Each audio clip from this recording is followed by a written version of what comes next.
Je m'appelle Julien Mercier et j'ai passé 20 ans à bâtir un empire. J'ai commencé avec une petite entreprise de logistique à Lyon et aujourd'hui, je suis propriétaire de l'une des écuries de Formule 1 les plus prometteuses. Le Mercier Racing Team n'est pas seulement ma passion, c'est mon bébé, ma fierté, tout ce que j'ai créé de mes propres mains, ou du moins, c'est ce que je pensais avant de découvrir la vérité sur Caroline. Caroline, ma femme depuis 15 ans, la mère de ma fille, la femme que j'aimais plus que ma propre vie. Nous nous sommes rencontrés à la Sorbonne à Paris, alors que j'étudiais la gestion et elle le droit. Elle était intelligente, belle, pleine de rêves. Nous nous sommes mariés jeunes, peut-être trop jeunes, mais j'étais sûr qu'elle était la bonne. Je me souviens de notre modeste cérémonie dans une petite église en Provence, là où vivaient ses parents. Nous n'avions presque rien à l'époque, mais nous nous avions l'un l'autre. C'est ce que je croyais. Quand l'argent a commencé à affluer, tout a changé. Nous avons acheté une villa à Saint-Cloud. Nous avons commencé à passer nos vacances à Monaco, à Marbella. Caroline a adoré ce monde.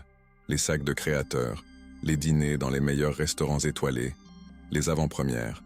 Moi, je travaillais comme un forçat, construisant l'entreprise, investissant dans de nouveaux projets. Et puis est venue la Formule 1.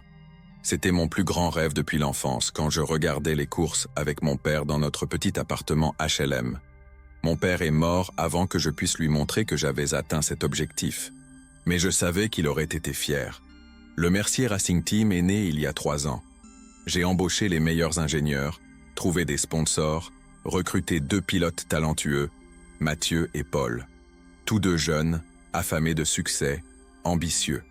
La première saison, nous étions en milieu de grille, mais la deuxième s'annonçait sensationnelle. Nos monoplaces étaient rapides, la stratégie bien rodée. Mathieu a remporté 2 courses d'affilée, et Paul est monté sur le podium 4 fois. Tout indiquait que cette saison, nous pouvions nous battre pour le championnat des constructeurs. C'était à portée de main. Caroline était toujours avec moi pendant les courses. Au début, je pensais qu'elle s'y intéressait vraiment, qu'elle me soutenait, moi et mon équipe. Elle voyageait avec moi à Barcelone, à Silverstone, à Monza. Elle était dans le paddock, discutait avec les ingénieurs, souriait aux caméras, l'épouse idéale du propriétaire de l'équipe. Les médias l'adoraient. Le couple glamour du sport automobile français, voilà ce qu'ils écrivaient sur nous. Si seulement j'avais su ce qui se passait dans mon dos. Le premier signe que quelque chose n'allait pas est apparu lors du Grand Prix d'Autriche. Mathieu menait depuis le début de la course, il avait 20 secondes d'avance sur le deuxième. Tout se passait parfaitement. Et puis, à 20 tours de l'arrivée, sa voiture a commencé à perdre de la puissance. Les ingénieurs étaient sous le choc. Toutes les données indiquaient que le moteur aurait dû fonctionner parfaitement.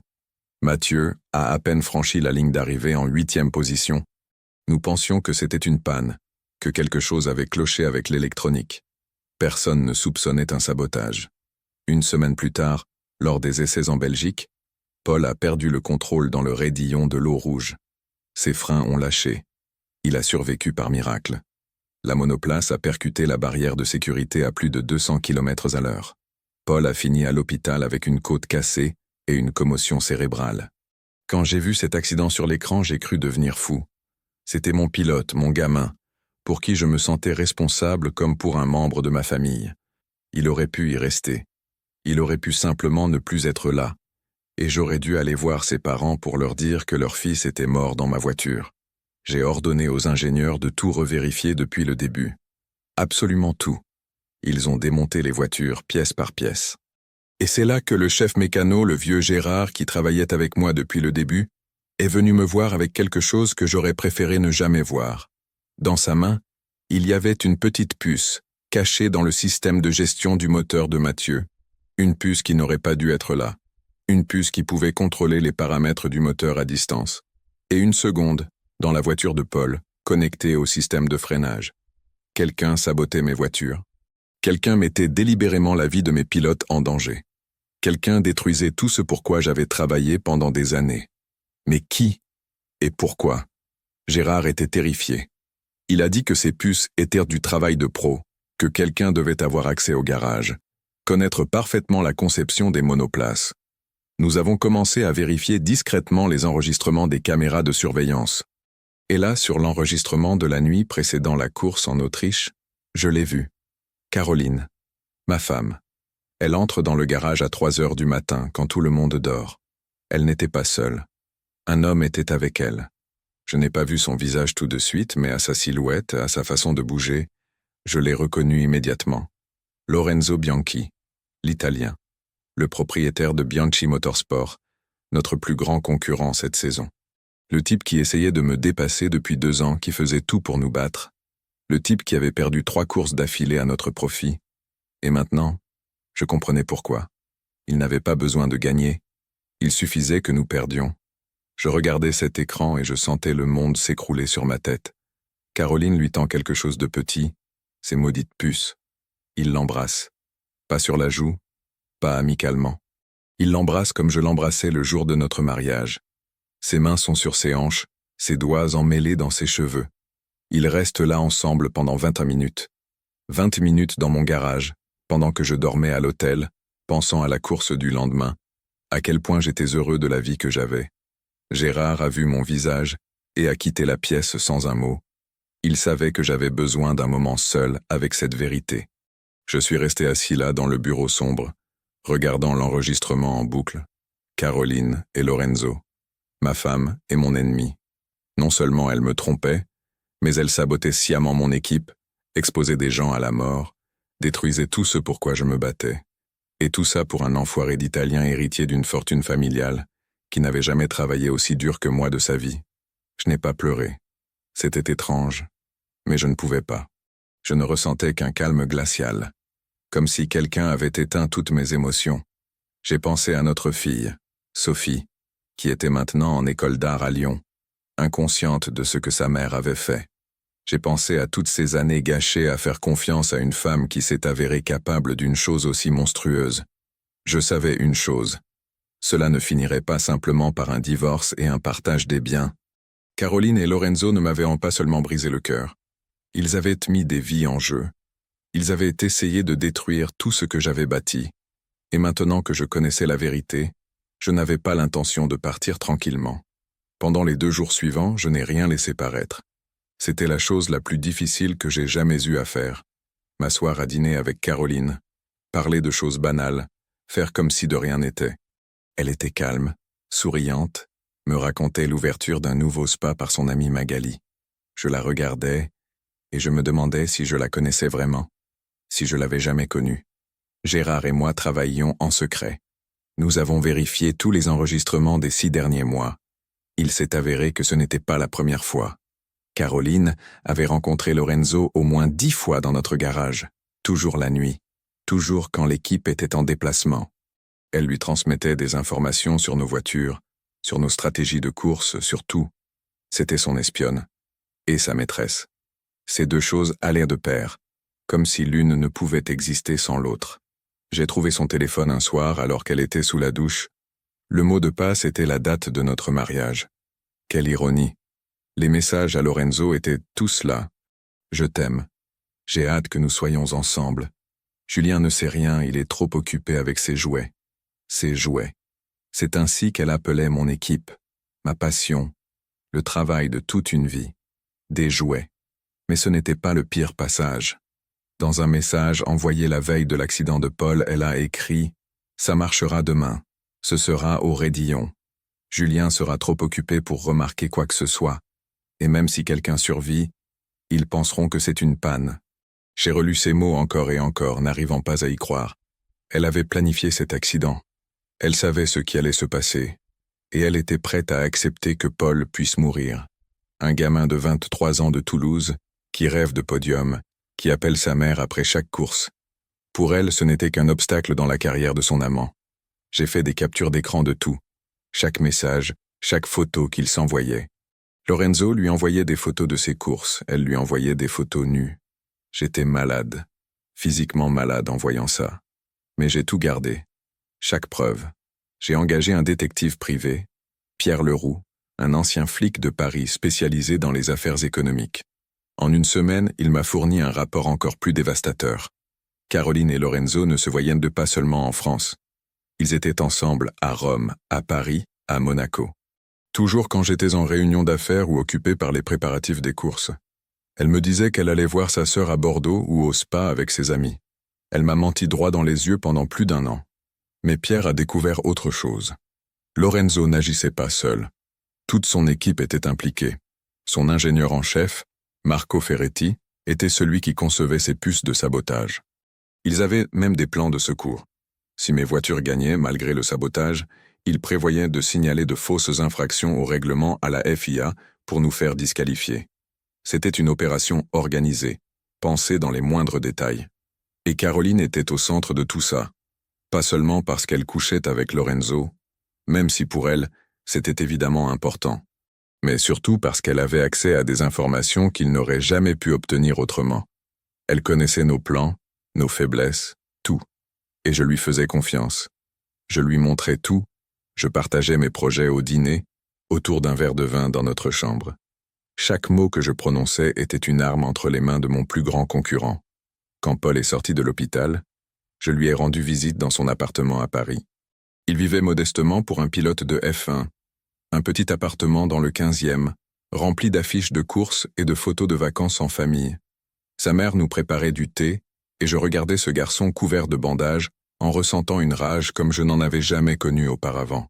Je ne lui ai pas dit la vérité, pas à ce moment-là, mais je me suis promis que Caroline et Lorenzo paieraient pour ce qu'ils lui avaient fait. Pas seulement à lui et à Mathieu aussi qui avaient été trompés, privés de ses victoires.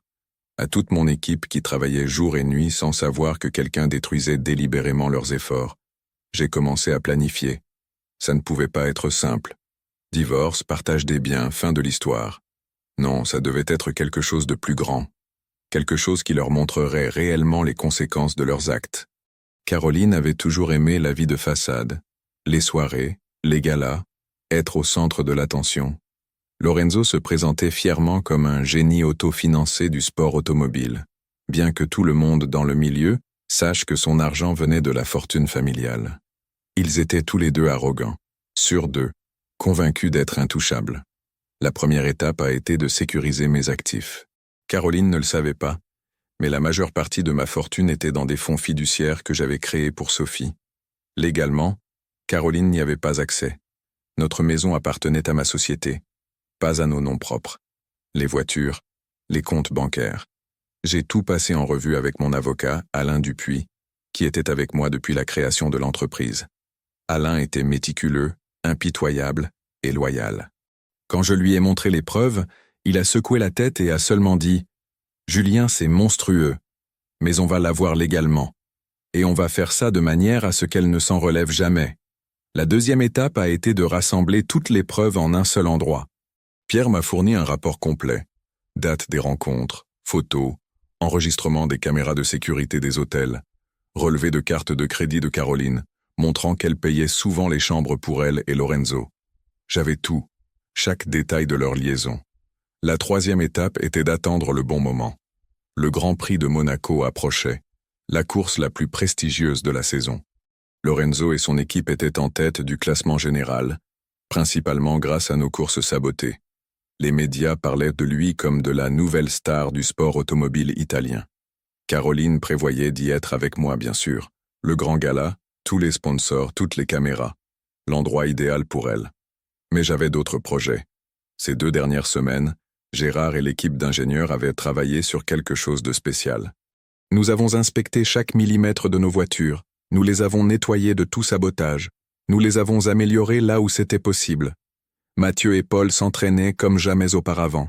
Ils ne connaissaient pas encore toute la vérité, mais ils savaient qu'il se passait quelque chose, qu'ils avaient une chance de faire quelque chose de grand. Et puis, 3 jours avant notre départ pour Monaco, Caroline a commis une erreur.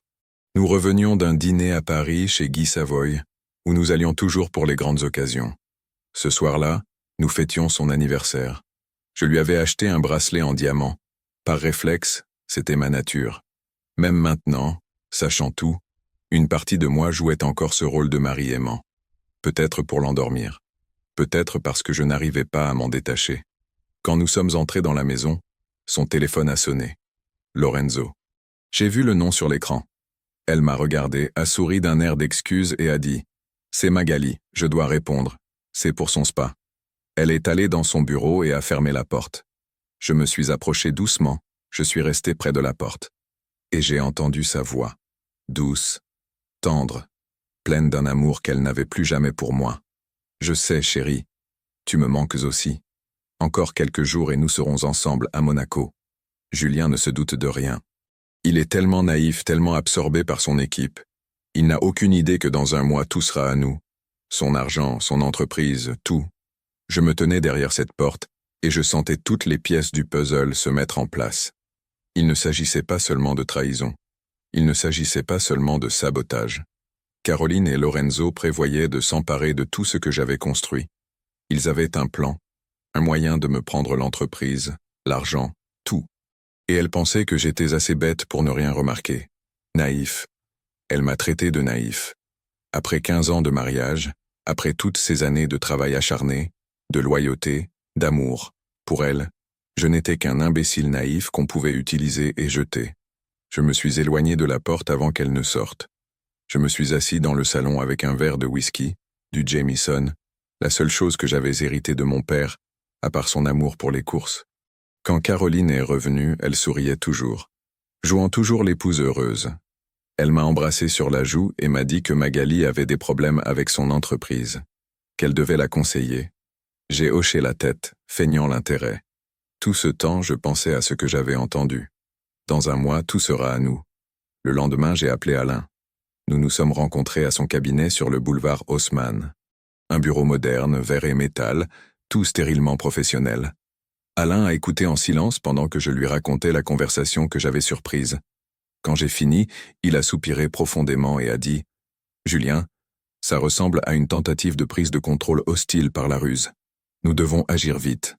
Ensemble, nous avons analysé tous les documents de l'entreprise, tous les contrats, tout. Et nous l'avons trouvé. 2 mois auparavant, alors que j'étais en déplacement au Japon pour des réunions avec des sponsors, Caroline s'était procuré une procuration pour agir au nom de l'entreprise. Elle avait profité du fait qu'elle m'aidait parfois pour de petites tâches administratives. Alain était furieux. Je lui avais donné cette procuration il y a des années, au cas où il m'arriverait quelque chose. Mais je n'aurais jamais imaginé qu'elle l'utiliserait. Et elle avait déjà commencé. Elle avait signé quelques documents qui transféraient progressivement les actifs de l'entreprise vers de nouveaux comptes.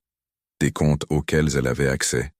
Elle agissait lentement, prudemment, pour que personne ne remarque. Mais nous l'avions remarqué. Alain a immédiatement bloqué toutes les transactions, révoqué la procuration, sécurisé les actifs. Caroline n'en avait aucune idée. À ses yeux, tout se passait comme prévu. Mais je préparais déjà la contre-attaque. J'ai appelé Sophie. Notre fille avait 19 ans, elle étudiait le design à Lyon. Intelligente, sensible, artiste, un mélange de mon ardeur au travail et... Eh bien, je croyais que c'était l'intelligence de Caroline, mais maintenant je n'en étais plus si sûr. Sophie était la personne la plus importante de ma vie. Je la protégeais de tout, mais maintenant, elle devait savoir. Nous nous sommes rencontrés dans un petit café dans le vieux Lyon, loin des médias, loin de tout le monde. Sophie a tout de suite su que quelque chose n'allait pas. Elle me connaissait trop bien. Je lui ai tout raconté, chaque détail. J'ai vu son visage passer de la curiosité à l'incrédulité, puis à la douleur, et enfin à la rage. Quand j'ai terminé, elle est restée assise en silence un long moment. Puis elle a juste dit « Papa, je t'ai toujours cru, et je sais que maman n'a pas toujours été la meilleure, mais ça, c'est terrible. » Elle pleurait. Ma fille pleurait, et je ne pouvais rien faire pour la protéger de cette douleur. Mais elle était forte. Au bout d'un moment, elle a essuyé ses larmes et m'a regardé avec détermination. « Qu'est-ce que tu vas faire ?» J'ai souri. C'était bien ma fille.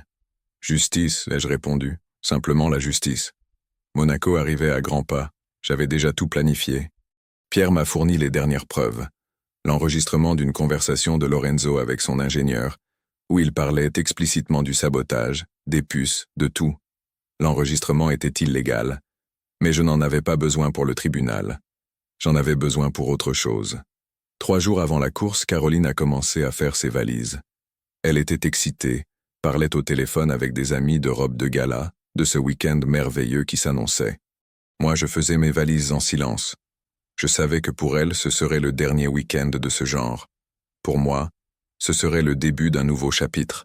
La veille du départ, tard dans la soirée, Caroline s'est endormie tôt. Elle a dit qu'elle était fatiguée, qu'elle avait besoin de se reposer avant le voyage. Je me suis assis dans mon bureau et j'ai fait la dernière chose nécessaire. J'ai envoyé un email. Pas à Caroline, pas à Lorenzo. À la FIA, la Fédération internationale de l'automobile qui régule la Formule 1. Au président de la commission d'éthique et sportive. Dans l'email se trouvaient toutes les preuves, les enregistrements de surveillance, les captures d'écran des conversations, l'enregistrement de Lorenzo, le rapport technique sur les puces, tout. Et un court message. Je joins les preuves du sabotage des courses par l'équipe Bianchi Motorsport, avec la complicité de Caroline Mercier, épouse du propriétaire du Mercier Racing Team. Je demande une enquête discrète avant le Grand Prix de Monaco. J'ai cliqué sur « Envoyer » et je me suis adossé à ma chaise. Il était minuit passé. Dehors, Paris dormait. Je me sentais étrangement calme. Ces dernières semaines, j'avais vécu dans une tension constante, dans le mensonge, dans la comédie. Maintenant, c'était fini. La vérité allait éclater. Justice serait faite. Je me suis levé, je me suis versé un autre whisky et je suis allé sur la terrasse. Je regardais la ville, les lumières, la vie qui suivait son cours en bas. Je pensais à toutes les décisions qui m'avaient mené à ce moment. Au jour où j'ai rencontré Caroline, au jour de notre mariage, à la naissance de Sophie, à la première course de mon équipe. Chacun de ces moments avait été beau, important, significatif. Et maintenant, tout était souillé par sa trahison. Mais je n'avais pas l'intention de laisser ça me détruire. Je n'avais pas l'intention d'être une victime. Caroline et Lorenzo pensaient être malins, impunis, pouvoir faire ce qu'ils voulaient. Ils pensaient que j'étais naïf. Mais ils ignoraient une chose. Ne sous-estimez pas un homme qui a bâti un empire à partir de rien. Ne sous-estimez pas un homme qui s'est battu pour chaque centime, pour chaque succès. Ne sous-estimez pas un homme qui a plus à perdre que de l'argent. À Monaco, il va faire chaud. Et je ne parle pas de la météo. Je parle du fait que le monde entier verra qui sont vraiment Caroline et Lorenzo. Ils verront leur chute. Ils verront la justice en action. Et je serai là, calme, serein, observant tout ce qu'ils avaient planifié tomber en poussière. Ce n'est que le début. J'ai tant d'idées, tant de projets. Caroline a toujours aimé être au centre de l'attention. Eh bien, maintenant elle aura plus d'attention qu'elle n'aurait jamais pu l'imaginer. Sauf que cette fois, ce ne sera pas l'attention qu'elle demandait. J'ai bu la dernière gorgée de whisky et je suis rentré. Demain, nous décollons pour Monaco. Demain commence la fin de leur monde. Et je serai là, à chaque étape, m'assurant que chaque mensonge, chaque trahison, chaque sabotage soit puni. Pas par la violence, pas par quelque chose d'illégal, par la vérité, par la justice, par le fait que le monde verra leur vrai visage. Bonne nuit, Caroline. Bonne nuit, Lorenzo. Dormez bien, car c'est votre dernière nuit tranquille. Si cette histoire vous a plu, laissez un pouce bleu, abonnez-vous à la chaîne, et écrivez dans les commentaires ce que vous pensez de ce qu'a fait Caroline. Julien a-t-il raison? Dites-le nous. Le vol pour Monaco a duré moins de 2 heures, mais pour moi, c'était une éternité. Caroline était assise à côté feuilletant un magazine de mode, me montrant de temps en temps des photos de robes, et me demandant laquelle irait le mieux pour le gala. Je souriais, je hochais la tête, je feignais l'intérêt. À l'intérieur, je comptais les minutes. L'avion était rempli de gens de notre monde, d'autres propriétaires d'écuries, des ingénieurs, des sponsors. Tout le monde se rendait à la course la plus prestigieuse de la saison. J'ai vu Lorenzo 3 rangs devant nous, discutant avec son équipe. Il n'a pas regardé dans notre direction une seule fois, mais je savais qu'il savait que nous étions là. Je savais aussi qu'il avait probablement hâte de retrouver Caroline une fois que nous aurions atterri. L'aéroport de Nice était comme toujours chaotique pendant le week-end de course. Des foules de gens, des caméras, des journalistes cherchant des interviews. Caroline a immédiatement activé son mode « femme de célébrité ». Grand sourire, signe de la main, pose pour les photos. Elle avait toujours adoré ça, être sous les projecteurs, être Caroline Mercier, femme de millionnaire. Eh bien, cela allait bientôt finir. L'hôtel Hermitage, où nous séjournions toujours. Une suite luxueuse avec vue sur le port rempli de yachts. Caroline a immédiatement commencé à déballer ses affaires, à suspendre ses robes, à disposer ses bijoux. Je me suis mis à la fenêtre regardant la Méditerranée. L'eau était calme, bleue, magnifique. Dans quelques heures, ce calme prendrait fin. Mon téléphone a vibré. Un message d'Alain. La FIA a tout reçu. Réunion de la commission prévue demain matin, avant les essais. Ils voudront t'entendre comme témoin. Sois prêt. J'ai répondu brièvement. Je suis prêt depuis des semaines. Ce soir-là, il y avait un dîner de bienvenue pour toutes les équipes, les sponsors et les VIP. Il avait lieu au Café de Paris, juste à côté du casino de Monte-Carlo. Caroline portait une robe rouge Dior que je lui avais achetée le mois dernier. Elle était éblouissante. Je la regardais, et je me demandais comment il était possible qu'une si belle femme puisse avoir une âme si laide. La salle était pleine. Des centaines de personnes, du champagne, une cuisine exquise, un orchestre jouant du jazz. Caroline a immédiatement disparu pour discuter avec ses amis, d'autres épouses et compagnes de propriétaires d'écuries. Je suis resté au bar avec quelques connaissances du milieu. Nous parlions des chances de nos équipes, des nouvelles réglementations, de tout et de rien. Et c'est là que je l'ai vu. Lorenzo se tenait de l'autre côté de la salle, entouré de journalistes. Il racontait quelque chose avec de grands gestes, riant bruyamment. Tout le monde l'écoutait. Le génie du sport automobile italien, c'est ainsi qu'il l'appelait. S'il savait. Nos regards se sont croisés à travers la salle. Pendant une seconde, quelque chose a traversé son visage. De l'incertitude, de la peur, mais il l'a vite caché. Il a levé son verre dans ma direction dans une parodie de toast. J'ai levé le mien aussi. Pour les observateurs, cela ressemblait à un geste amical entre concurrents. Mais nous savions tous les deux que c'était la guerre. À un moment donné, Caroline est revenue vers moi. « Chérie, je dois m'absenter un instant. Magali appelle. Un truc avec le spa, tu sais comment c'est ? » Encore le même mensonge. Encore la même excuse. J'ai hoché la tête. « Bien sûr, ma chérie. Prends ton temps. » Je l'ai regardé sortir par la porte arrière. 2 minutes plus tard, Lorenzo s'est excusé auprès des journalistes et est parti dans la même direction. Pierre était assis dans une voiture à l'extérieur. Il m'a envoyé une photo 5 minutes plus tard. Caroline et Lorenzo dans une ruelle derrière le restaurant, enlacés, s'embrassant passionnément. Une autre preuve, comme si j'en avais besoin de plus. Le lendemain matin, je me suis réveillé à 6 heures. Caroline dormait encore, enveloppée dans des draps de soie. Je me suis habillée en silence et je suis sortie de la chambre. J'avais un rendez-vous à 8 heures. Le bureau de la FIA à Monaco est un bâtiment impressionnant près du circuit.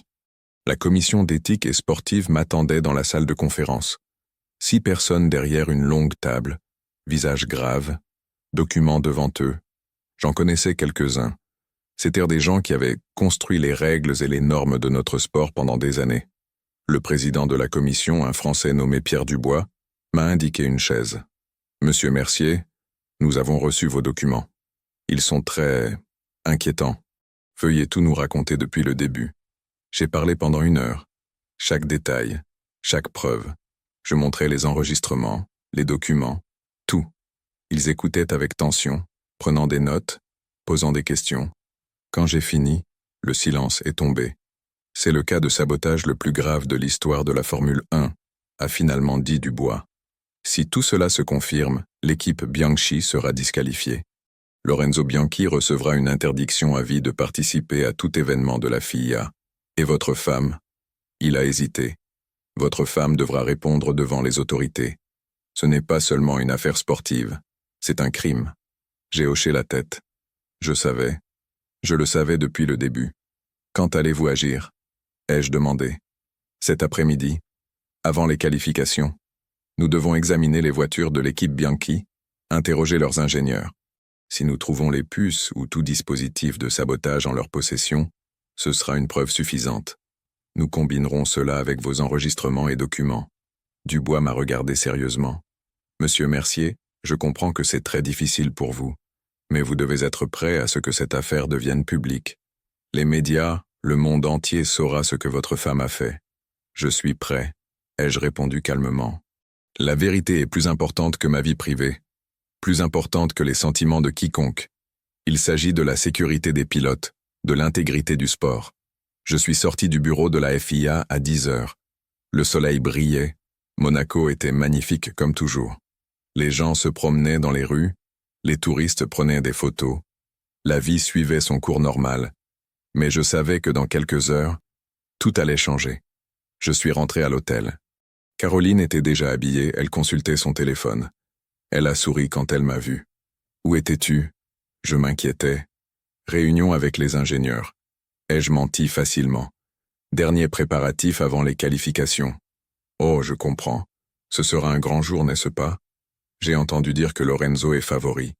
En prononçant son nom, sa voix s'est adoucie, ses yeux ont brillé. Même maintenant, même avec moi, elle ne pouvait pas cacher ses sentiments pour lui. On verra, ai-je dit simplement. Nous sommes allés au circuit ensemble, accompagnés de quelques membres de mon équipe. La foule était immense.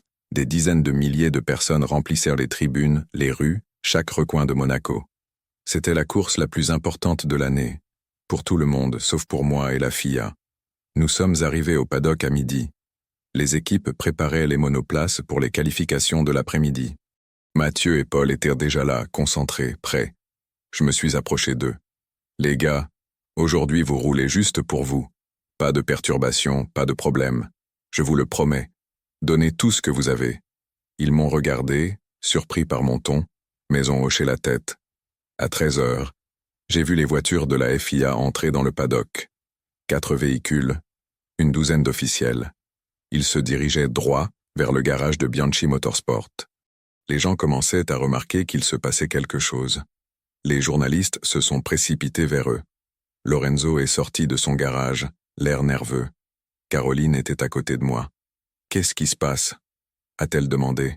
« Un contrôle », ai-je répondu calmement. « Procédure standard. » Mais ce n'était pas une procédure standard.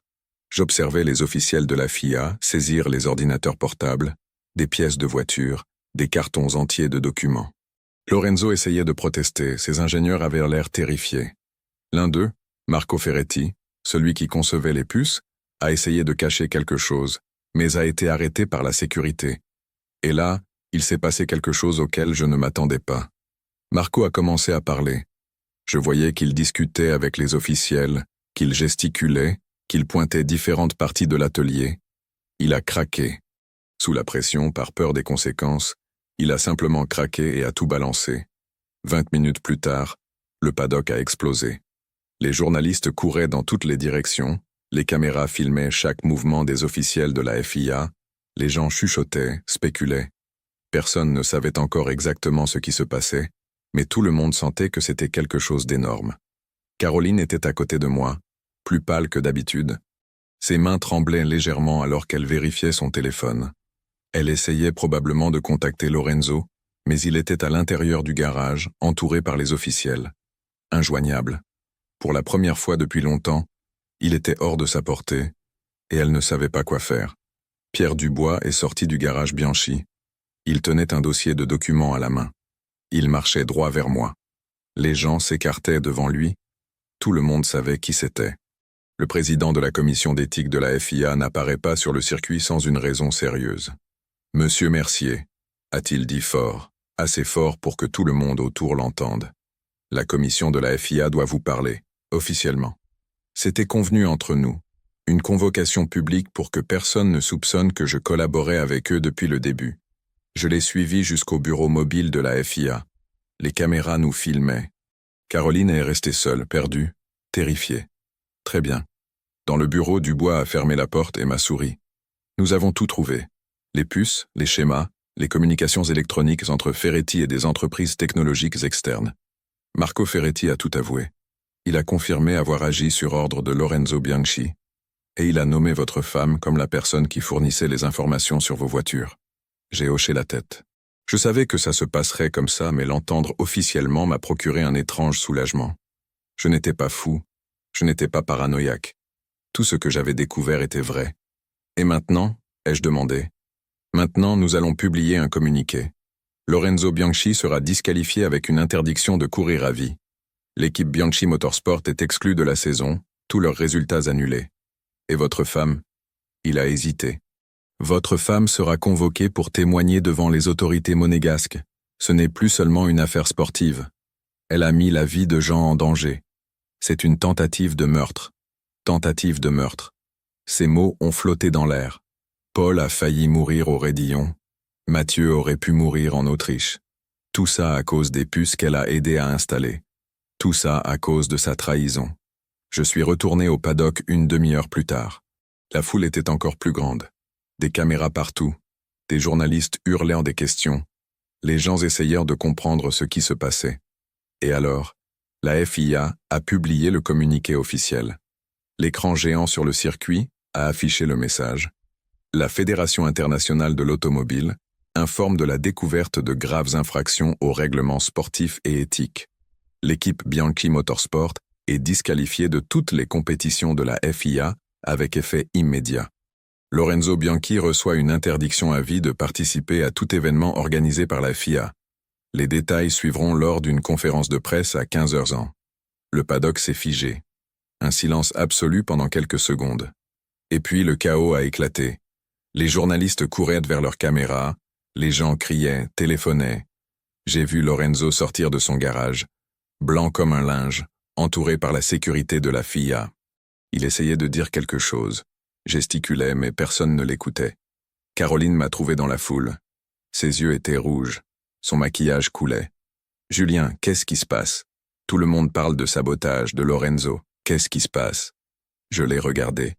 Cette femme qui avait été ma femme pendant 15 ans, la mère de mon enfant. Cette femme qui détruisait tout ce que j'avais bâti. Cette femme qui était prête à laisser des gens mourir pour son amant. La vérité a éclaté, Caroline, ai-je dit calmement. Tout. Sur toi et Lorenzo. Sur le sabotage. Sur les puces. Sur Paul, qui a failli mourir à cause de vous. Tout. Son visage a traversé une douzaine d'émotions. Choc, déni, peur, panique. Je ne sais pas de quoi tu parles.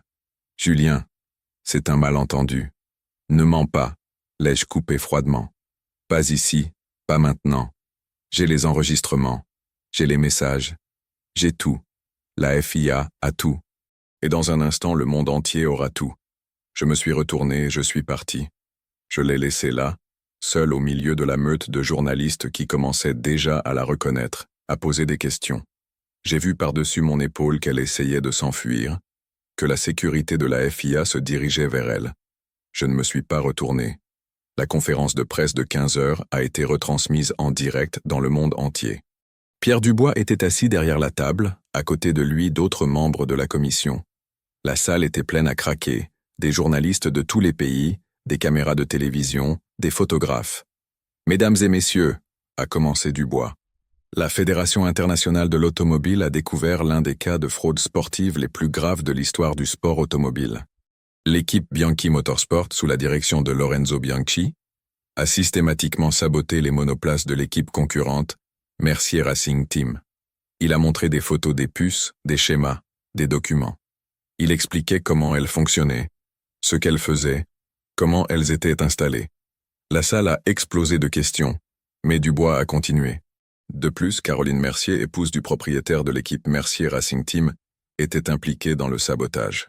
Madame Mercier a fourni à Lorenzo Bianchi des informations techniques confidentielles et a permis l'accès aux monoplaces.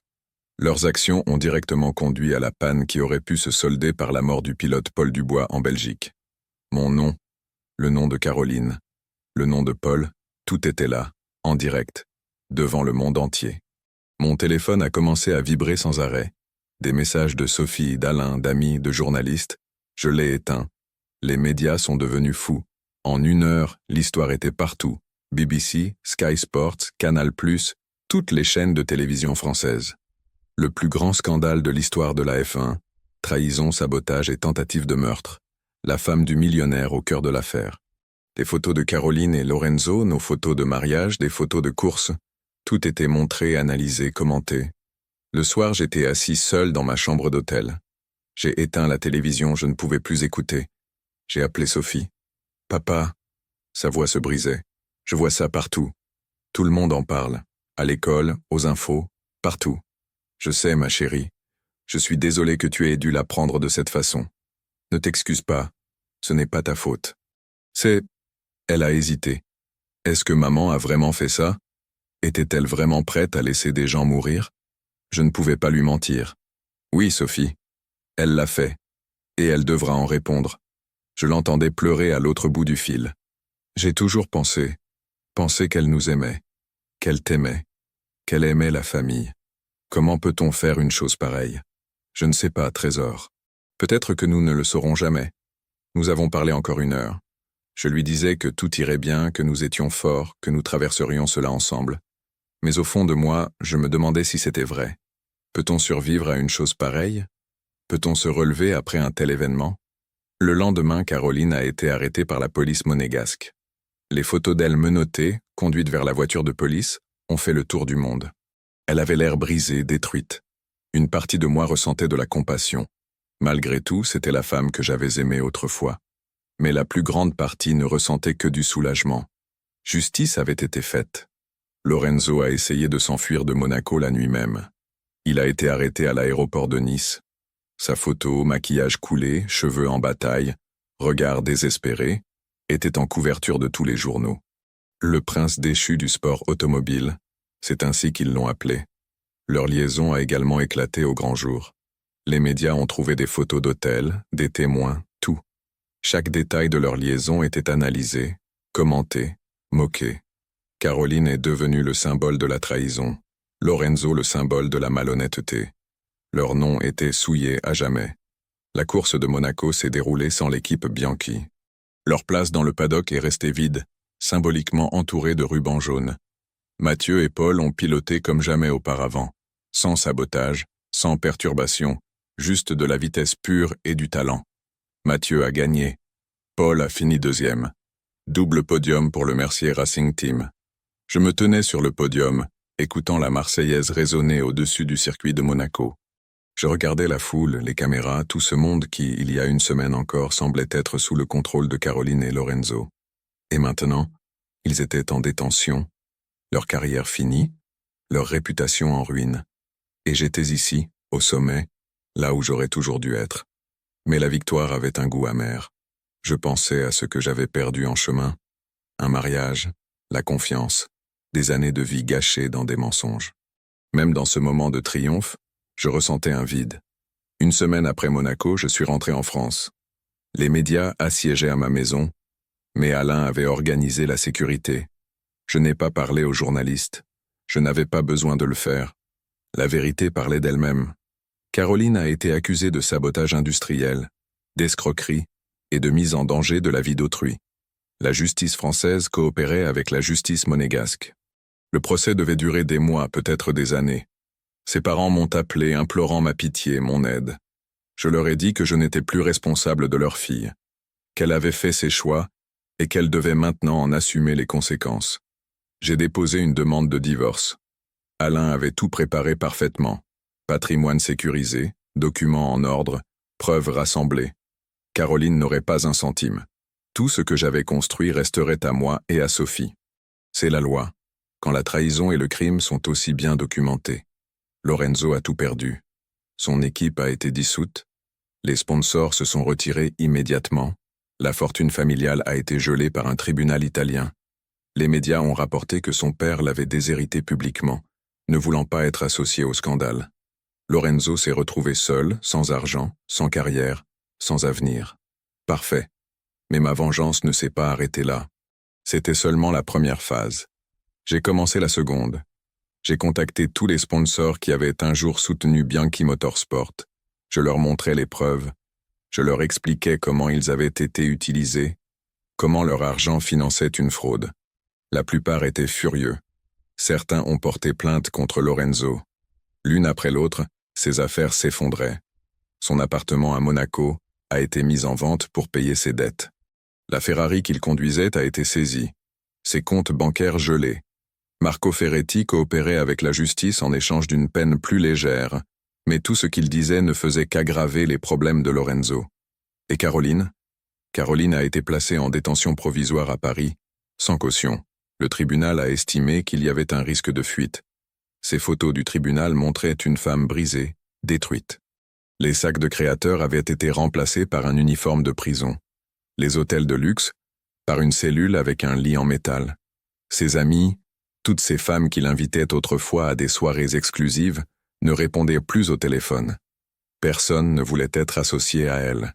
Dans le monde du luxe et du prestige où elle vivait, elle était désormais persona non grata. Pire qu'invisible, elle était un avertissement sévère pour les autres. Les médias ne lâchaient rien. Chaque nouveau détail était analysé. Les psychologues commentaient ses motivations. Les avocats prédisaient la sentence. D'anciennes connaissances donnaient des interviews disant qu'elle avait toujours été bizarre, que quelque chose clochait. Tout le monde était soudain plus intelligent après coup. Sophie est venue me voir pour le week-end. Elle semblait plus âgée, plus mûre. Cette situation l'avait forcée à grandir vite. Elle était assise avec moi dans le salon, regardant les photos sur la cheminée, notre famille, heureuse, souriante. Maintenant, tout cela semblait être un mensonge. « Papa, est-ce que tu as l'intention de pardonner à maman un jour ?» a-t-elle demandé doucement. J'ai réfléchi longtemps à la réponse. Je ne sais pas, Sophie. Peut-être qu'un jour je pourrai comprendre ce qui s'est passé. Mais pardonner? Le pardon est pour les gens qui regrettent.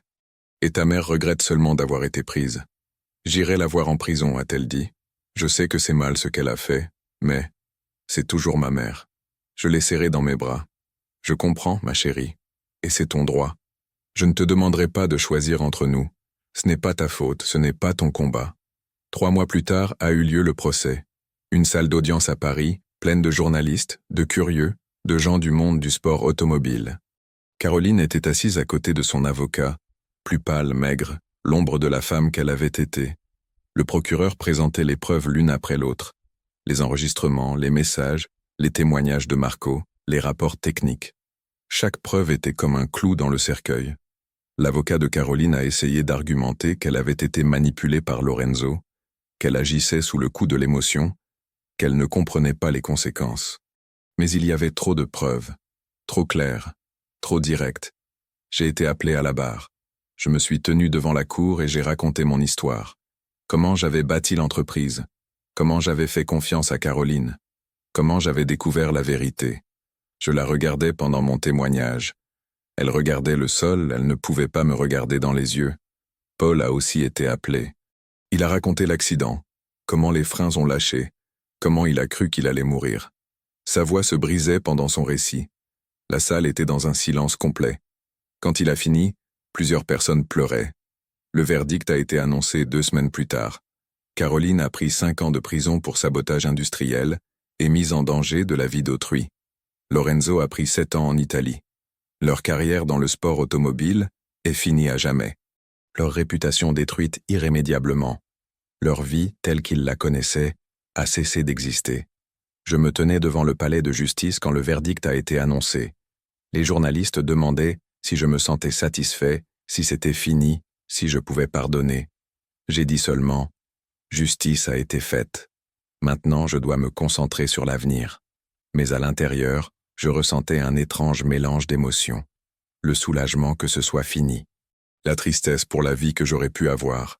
La rage pour les années gâchées. Et un vide étrange, car même la vengeance, même la justice n'avaient pas ramené ce que j'avais perdu. Je suis retourné au travail. Le Mercier Racing Team a connu la meilleure saison de son histoire. Sans sabotage, nous gagnions course après course. Mathieu est devenu champion du monde. Les médias parlaient d'un retour phénoménal, d'un triomphe sur l'adversité. Mais moi je connaissais la vérité. Ce n'était pas un retour. C'était simplement montrer au monde qui nous avions toujours été, quand personne ne nous mettait des bâtons dans les roues. Sophie a terminé ses études. Elle est devenue une femme forte et indépendante. Elle rendait toujours visite à Caroline en prison, mais leur relation n'a plus jamais été la même. Elle me racontait que Caroline exprimait des regrets. Mais même Sophie voyait que ces regrets concernaient surtout le fait d'avoir été attrapée, pas ce qu'elle avait fait. Je ne me suis pas remarié. Peut-être un jour. Mais maintenant, j'avais besoin de temps pour moi, pour reconstruire ma confiance, pour comprendre comment j'avais pu être aussi aveugle. J'ai commencé à voir un thérapeute, chose que je n'aurais jamais faite avant. Mais j'ai appris que la force, ce n'est pas seulement le succès en affaires. La force, c'est aussi admettre qu'on a besoin d'aide. Parfois, tard le soir, je m'assieds sur la terrasse avec un verre de whisky et je pense à toute cette histoire, à ce à quoi ressemblait ma vie il y a encore 1 an, à tout ce qui a changé. Caroline a détruit notre mariage, trahi ma confiance, essayé de détruire mon entreprise. Mais elle ne m'a pas détruit. J'en suis sorti plus fort, plus sage, plus prudent. Est-ce que ça en valait la peine? Toute cette vengeance, toute cette douleur, toutes ces conséquences? Je ne sais pas. Mais je sais une chose. Justice devait être rendue. Pas pour moi. Pour Paul, qui a failli mourir. Pour Mathieu, qu'ils ont volé de ses victoires. Pour tous les gens honnêtes dans ce sport qui mérite le fair-play, Caroline et Lorenzo pensaient être intouchables. Ils pensaient pouvoir faire ce qu'ils voulaient, à qui ils voulaient, sans conséquence. Ils ont appris qu'ils avaient tort, et le monde entier a vu cette leçon. Si vous suivez cette histoire, dites-nous ce que vous en pensez dans les commentaires. Laissez un pouce bleu et abonnez-vous à la chaîne pour ne pas manquer la suite.